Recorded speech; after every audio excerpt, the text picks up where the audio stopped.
अस्सलाम वालेकुम नाज़रीन, मैं हूँ आपका अपना क्लिनिकल साइकोलॉजिस्ट जाफ़र अली। जब भी ऐसा कोई इवेंट होता है या पास्ट में इस तरह के जितने भी इवेंट्स हुए हैं और ये इवेंट इतने ज़्यादा वायरल क्यों होते हैं, लोग अपनी ज़्यादा इतनी एफिलिएशंस इसके साथ शेयर करना शुरू कर देते हैं, या इनमें क्या ऐसी एक पावरफुल चीज़ है जो इनको इतना ज़्यादा वायरल बना देती है और लोगों की इतनी सिंपैथीज़ इनके साथ होना शुरू हो जाती हैं।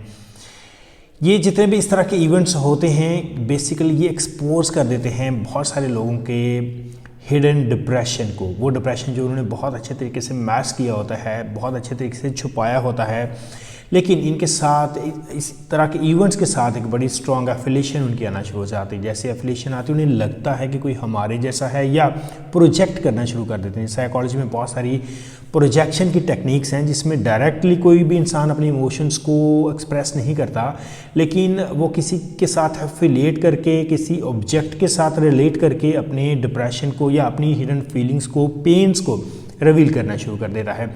और ये एक सिंपल ग्रीफ से हटकर कोई चीज़ है।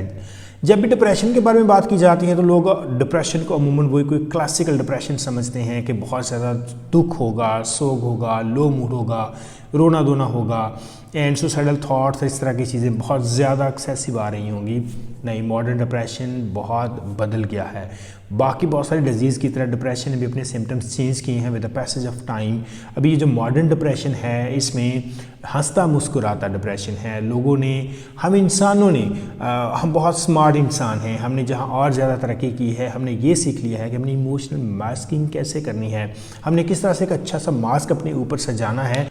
और इस ओके के पीछे हम अपने इर्द गिर्द के लोगों को बिल्कुल भी खबर नहीं होने देते कि हम किस पेन से गुजर रहे हैं, किस प्रॉब्लम से गुजर रहे हैं। ये जो मॉडर्न डिप्रेशन है इसमें होपलेसनेस, फ्रस्ट्रेशन, अनहैप्पीनेस, लो मूड, लोनलीनेस और सबसे जो एक बड़ा सिम्टम्स है वो एम्प्टीनेस फील होता है, खालीपन, सूनापन, एक अजीब सा खालीपन इनसाइड से फील होता है और हमें लगता है कि ज़िंदगी में इर्द गिर्द की चीज़ों में कोई इंटरेस्ट बाकी नहीं रहा, क्योंकि इर्द गिर्द की चीज़ों में कोई चार्म नहीं रहा। अगर किसी को सुसाइड के थॉट्स नहीं भी आते तो लोगों को ऐसे लगता है कि शायद अब कोई पर्पस नहीं है, मीनिंगफुल लाइफ नहीं है, मीनिंग नहीं है लाइफ में। लोग एफर्ट करके भी वो कनेक्शन डेवलप नहीं कर पाते लाइफ के साथ। और इस तरह का कोई एक इवेंट जब शेयर होता है तो वो जो एक बर्नआउट होता है, जिसको इमोशनल बर्नआउट कहते हैं, सेंसरी ओवरलोड चीज़ें हुई होती हैं, वो लोग सारी उसके साथ रिलेट करना शुरू कर देते हैं और उस ऑब्जेक्ट के थ्रू अपनी sharings in the sense of sympathy share करना शुरू कर देते हैं। एम्पैथाइज फिर भी नहीं कर रहे होते,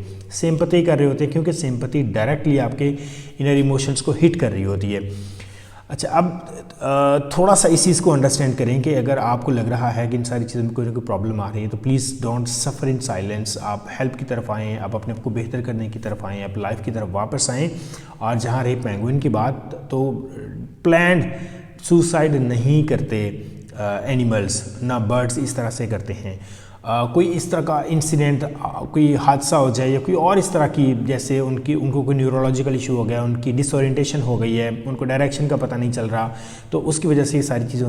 सो take very good care of yourself और अपने डिप्रेशन को कभी भी इग्नोर ना करें, हेल्प सी करें जो भी आपके करीब मेंटल हेल्थ प्रोफेशनल्स हैं उनसे।